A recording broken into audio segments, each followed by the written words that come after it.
She was shouted at in the middle of the training field in front of hundreds of eyes. "You have no right to wear that uniform. Take it off now." Laughter burst from a group of young soldiers. Does she think this is a fashion runway? Sarah stayed silent, removed her outer shirt, and the whole field went dead quiet when the Shadow Brigade tattoo appeared on her pale back. Seconds later, the base commander himself stepped out, voice gravelly. "Who gave you permission to order a Black Hades operative?" That was the moment they all realized the woman they humiliated wasn't just a soldier. She was the living legend they thought was long gone. But let me take you back to how it all started that morning.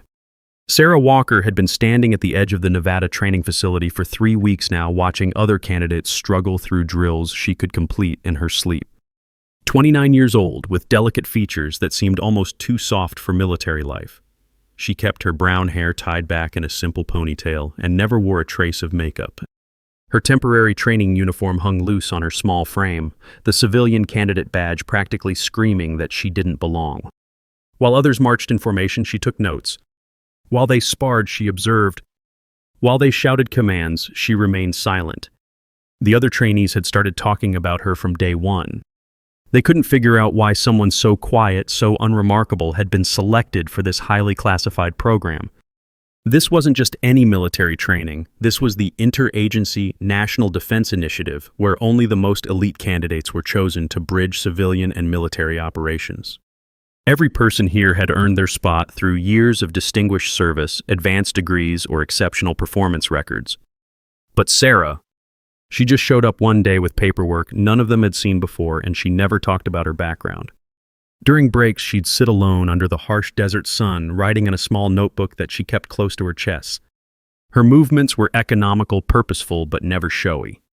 When instructors barked orders, she followed them without question, but there was something in her eyes, a distance, like she was processing information on multiple levels that others couldn't access. She never volunteered answers, never raised her hand, never tried to impress anyone. To most people watching, she looked like someone who'd wandered into the wrong place and was too embarrassed to leave. The morning everything changed, started like any other. Sarah was standing near the equipment shed, checking her gear before the day's exercises, when she heard familiar laughter behind her. 3 female soldiers were huddled together, stealing glances in her direction. The tallest one, a blonde sergeant named Riley with perfectly applied mascara even in the desert heat, wasn't bothering to keep her voice down. "What's she even doing here?" Riley said loud enough for half the courtyard to hear. "Seriously, look at her. It's like she's auditioning for Call of Duty Feminine Edition or something." The other women giggled, emboldened by Riley's confidence. A brunette corporal named Martinez chimed in. "I bet she can't even carry a standard pack. What's that thing weigh, like 10 kilograms? She'd probably collapse after 50 meters. Their laughter grew louder, more pointed. Sarah continued organizing her equipment, her face showing no reaction, but her hands moved with the same steady precision they always did. She wasn't rushing. She wasn't slowing down. She just kept working. A group of male trainees had gathered nearby, drawn by the commotion. One of them, a stocky guy with arms covered in military tattoos, squinted at Sarah like she was a puzzle he couldn't solve. "No, seriously though," he said, crossing his arms. "Who sponsored her for this program? Someone's daughter getting a free ride?" His comment drew nods from the others. Another soldier, younger with a crew cut that looked fresh from basic training, shook his head. "This is supposed to be elite training. We're talking about national defense here. And they bring in someone who looks like she belongs at a coffee shop." Sarah finished with her gear and turned to walk toward the training field. As she passed the group, she could feel their eyes following her, measuring her, finding her lacking. But she'd felt those looks before. She'd felt them her entire life, actually. Growing up in one of the country's most powerful families, she'd learned early that people made assumptions based on appearances. They saw her quiet demeanor, her plain clothes, her reluctance to show off, and they automatically placed her in a category that felt safe to them. Harmless. Unimportant. Someone they could dismiss. What they didn't know, what nobody at this base knew, was that Sarah had been trained by a man who was now considered a ghost in military circles. Colonel Marcus Thorne had handpicked her for a classified operation 3 years ago. An operation so secret that officially it never happened. Black Hades was what they called it, and only 6 people in the entire world knew the full scope of what it entailed. 6 people went in. Only 1 came back. Sarah still woke up some nights, hearing the voices of the five who didn't make it home, still felt their absence like phantom limbs she'd learned to live without. The training field stretched out before them, a massive expanse of desert sand marked with obstacle courses, shooting ranges, and tactical exercise areas. The Nevada sun was already brutal at 9 in the morning, promising a day that would test everyone's limits. Sarah found her assigned position and waited for instructions the same way she had for the past 3 weeks. Around her, other candidates chatted nervously or ran through last-minute preparations. The energy was different today, more intense, more focused. Word had spread that today's exercises would determine who stayed in the program and who went home. That's when Lieutenant Hayes stepped onto the field. He was young for his rank, maybe 26, with the kind of confidence that comes from never being seriously challenged. His uniform was crisp, his posture perfect, and he carried himself like someone who believed his own hype. Hayes had been watching Sarah for weeks, and it was clear he'd made up his mind about her. She was a weak link, a diversity hire, someone who needed to be weeded out before she endangered real soldiers. "Attention!" Hayes shouted, his voice carrying across the field. Everyone snapped to formation, including Sarah, who moved with a fluidity that would have impressed anyone paying close attention. But Hayes wasn't looking for competence, he was looking for a target. His eyes swept the ranks and landed exactly where everyone expected them to. "Walker," he barked. "Front and center." Sarah stepped forward without hesitation. She didn't ask why. She didn't look around for support. She just moved her boots, silent on the sand despite the speed of her approach. When she reached Hayes, she stood at attention, her eyes focused on a point just over his shoulder. The entire field had gone quiet. This felt like a moment everyone had been waiting for, whether they admitted it or not. Hayes circled her slowly like a predator sizing up prey. "Tell me something, Walker," he said, his voice carrying that particular tone officers use when they're about to make an example of someone. "What exactly do you think gives you the right to wear that uniform?" He gestured at her training gear, the temporary uniform that all civilian candidates were issued. "This isn't a costume party. This isn't dress-up. This is the United States military, and that uniform represents something." Sarah remained at attention, her breathing steady, her expression neutral. Hayes was just getting started. "Look around you," he continued, raising his voice so everyone could hear. "Every person on this field has earned their place here. They've sacrificed, they've bled, they've proven themselves worthy of wearing this uniform. But you," he stopped in front of her close enough that she could smell his aftershaves. "You just showed up one day with some paperwork and now you think you belong here?" The crowd was growing. Other instructors had noticed the commotion and were drifting over to watch. Some of the candidates looked uncomfortable, but none of them spoke up. This was military training. You didn't interfere with a superior officer making a point, even if that point felt personal and cruel. Sarah could sense the shifting energy around her, the way people positioned themselves to get a better view of her humiliation. Hayes wasn't finished. "This uniform is worn by heroes," he said, his voice getting louder with each word. "It's worn by people who've earned the right to call themselves soldiers. It's worn by men and women who would die for their country without question. And you think you deserve to put it on because... Why exactly? Because someone pulled some strings. Because someone felt sorry for you." Still, Sarah said nothing. Her silence seemed to infuriate Hayes even more. He was used to getting reactions, used to seeing people crack under pressure. But Sarah just stood there, absorbing his words like they were background noise. Her calm was unnatural, unsettling. It made Hayes feel like he was performing for an audience that wasn't really watching. That's when he decided to escalate. "You know what?" Hayes said, stepping back so everyone could see both of them clearly. "I don't think you've earned the right to wear that uniform at all. In fact, I think you need to take it off. Right now. Right here. In front of everyone who actually belongs on this field." The words hung in the desert air like a physical presence. Even the instructors looked surprised. This was going beyond normal hazing, beyond acceptable military discipline. This was public humiliation, pure and simple. Sarah could feel hundreds of eyes on her, could sense phones being discreetly pulled out to record what was about to happen. This moment would be talked about for months, maybe years. The day the civilian candidate was stripped of her uniform in front of the entire training facility. But Sarah didn't flinch. She didn't protest. She didn't look around for someone to intervene. Instead, she reached for the zipper of her outer training jacket with the same steady hands she'd used to organize her gear that morning. The metal teeth separated with a soft sound that seemed impossibly loud in the silence. She shrugged the jacket off her shoulders and let it fall to the sand at her feet. Underneath, she wore only a plain white tank top. Her arms were lean but defined, marked with small scars that most people would assume came from training accidents. But it wasn't her arms that caught everyone's attention. It was her back. As Sarah turned, slightly adjusting her position in the heat, a tattoo became visible between her shoulder blades. Not just any tattoo, a specific design that made several of the older instructors take a sharp breath. The Shadow Brigade insignia. A black hawk with wings spread wide, clutching a lightning bolt in its talons, surrounded by 5 stars arranged in a pattern that looked random, unless you knew what to look for.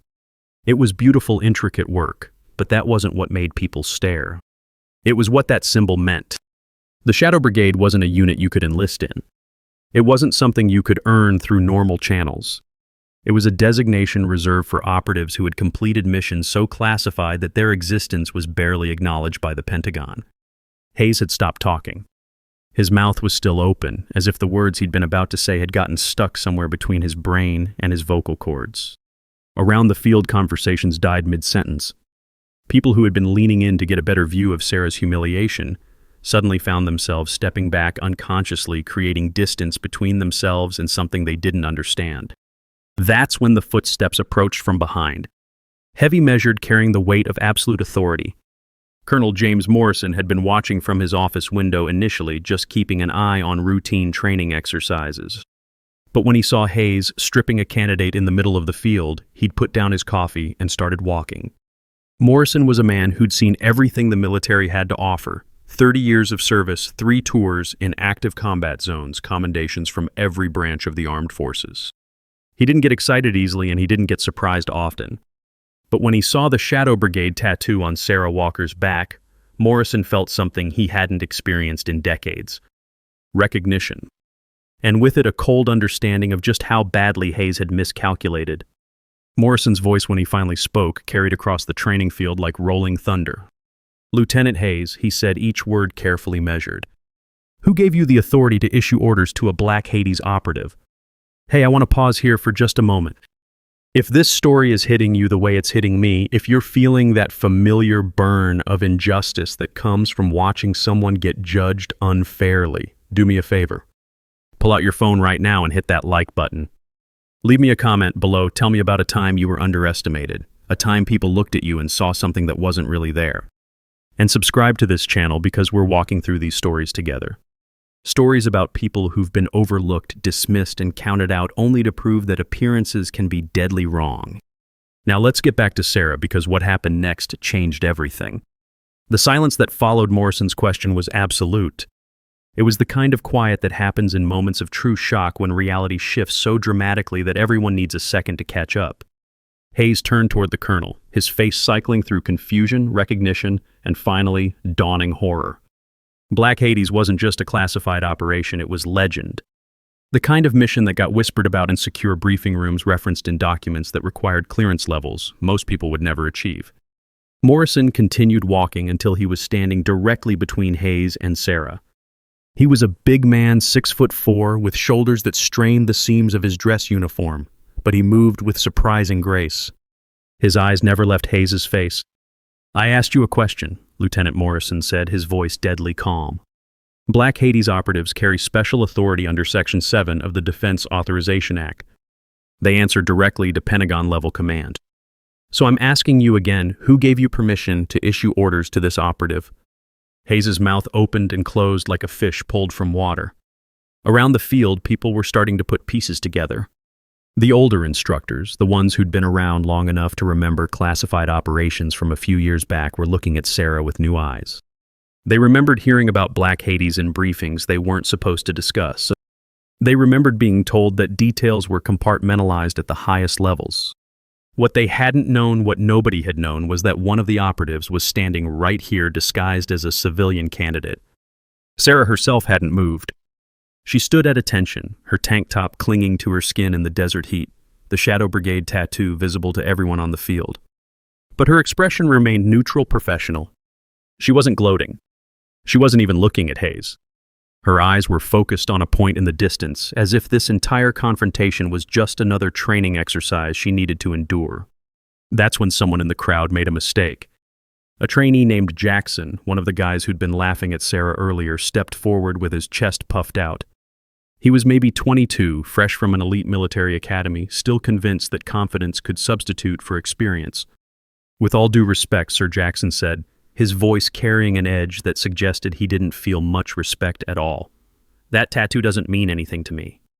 Has anyone actually confirmed who this woman is? For all we know, she could be some general's daughter playing dress-up. Morrison's head turned toward Jackson with mechanical precision. It was the kind of movement that suggested violence was being held in check by the thinnest of margins. But before the colonel could respond, Jackson compounded his error. He strode towards Sarah, reaching for the folder she kept tucked under her arm. "I want to see some actual documentation," he said, his hand closing around the edge of the folder. "Anyone can get a tattoo. Anyone can pretend to be—" Sarah moved. It happened so fast that most people missed the actual mechanics of what she did. One moment Jackson was reaching for her folder, the next, he was face down in the sand with his arm twisted behind his back at an angle that made several observers wince. Sarah had spun, caught his wrist, redirected his momentum, and used his own forward motion to drive him into the ground. The entire sequence took maybe 2 seconds. Jackson's face hit the sand with a sound like a dropped bag of cement. Sarah straightened up, brushing dust from her hands. Jackson groaned and tried to push himself up, but something in his shoulder wasn't working right. 2 medics started jogging toward them from across the field. Sarah picked up her folder, checked to make sure the contents were undisturbed, and resumed her position at attention. Her breathing hadn't even changed.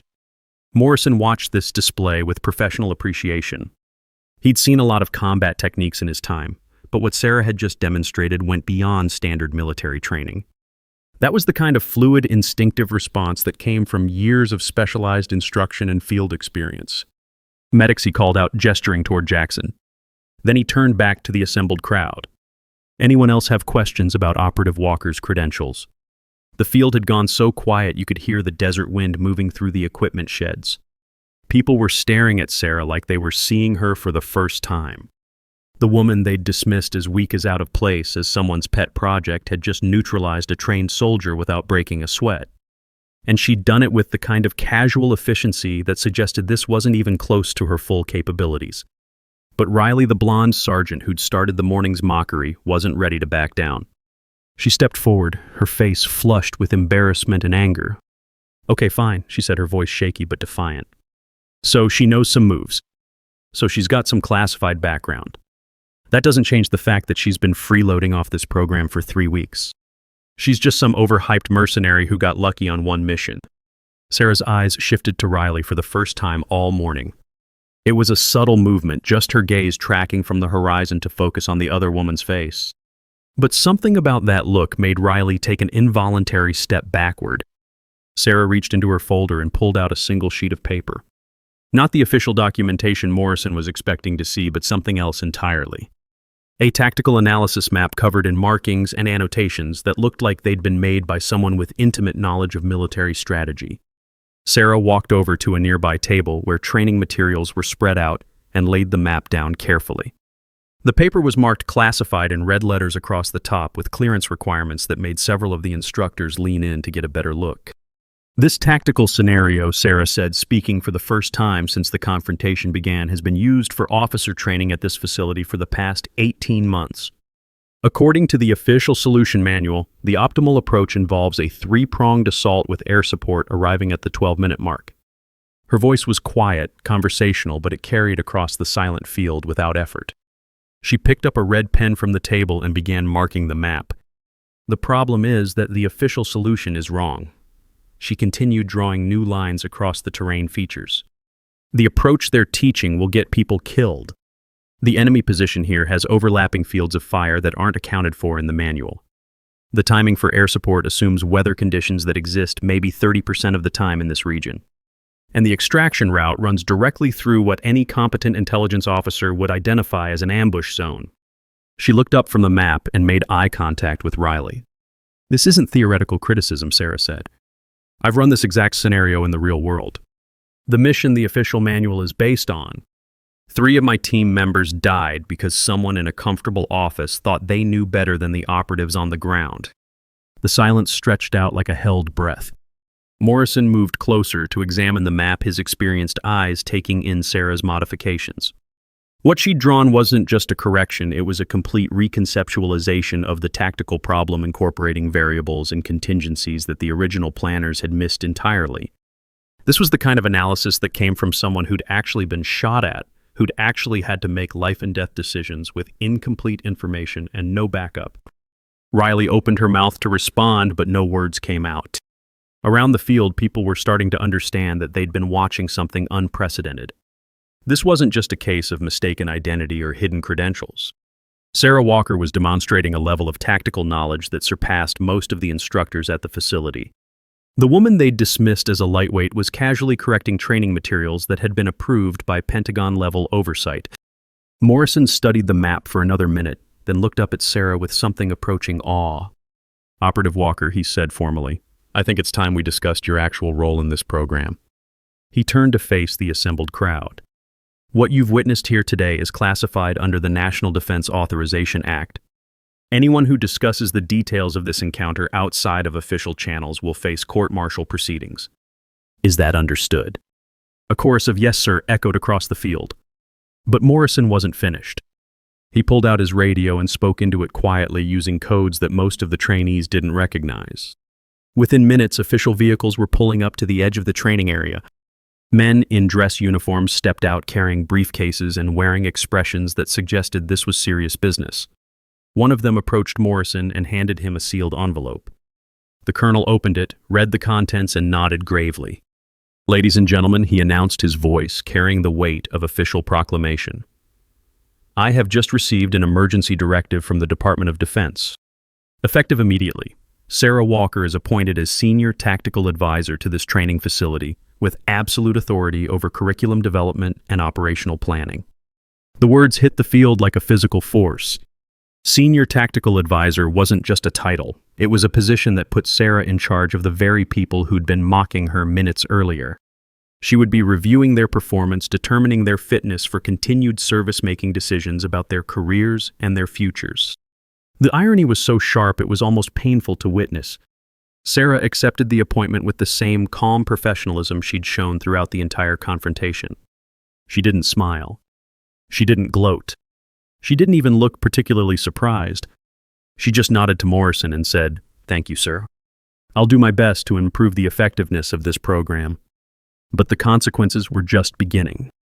Over the next few hours, as word of the morning's events spread through the facility, careers began to crumble. Lieutenant Hayes found himself facing an immediate inquiry into his conduct, with witnesses lining up to testify about his inappropriate behavior. Military protocol was clear about respect for superior officers, and Hayes had unknowingly ordered a Pentagon-level operative to strip in front of hundreds of observers. His career was effectively over before lunch. Riley discovered that her mockery of Sarah had been recorded by multiple phones and was already making its way through military social media channels. The video showing a sergeant publicly insulting a Shadow Brigade operative reached her commanding officers within hours. Riley's sponsorship for advanced training programs was revoked, and she found herself reassigned to a remote posting in Alaska where her attitude would have fewer opportunities to cause problems. Jackson, still nursing his injured shoulder, learned that assaulting a Black Hades operative carried federal charges that went far beyond military discipline. The medics had confirmed soft tissue damage that would take weeks to heal properly, and every day of his recovery would serve as a reminder of how badly he'd misjudged the quiet woman in the ill-fitting uniform. Martinez and the other soldiers who'd participated in the morning's harassment found themselves under investigation for conduct unbecoming. Their social media accounts were reviewed, their training records scrutinized, their fitness reports downgraded. The military didn't tolerate bullying under normal circumstances, but when that bullying was directed at a decorated operative, the consequences became career-ending. Sarah had never wanted recognition. She'd never wanted to prove herself to people who judged her unfairly. But sometimes the world forced these moments on you. Moments when silence became impossible and truth demanded to be heard. She'd spent 3 weeks being dismissed, underestimated, and mocked. But in the end, she'd let her competence speak louder than any defense she could have offered. "Where are you watching from?" Leave a comment below and hit follow to walk with me through heartbreak, betrayal, and finally healing.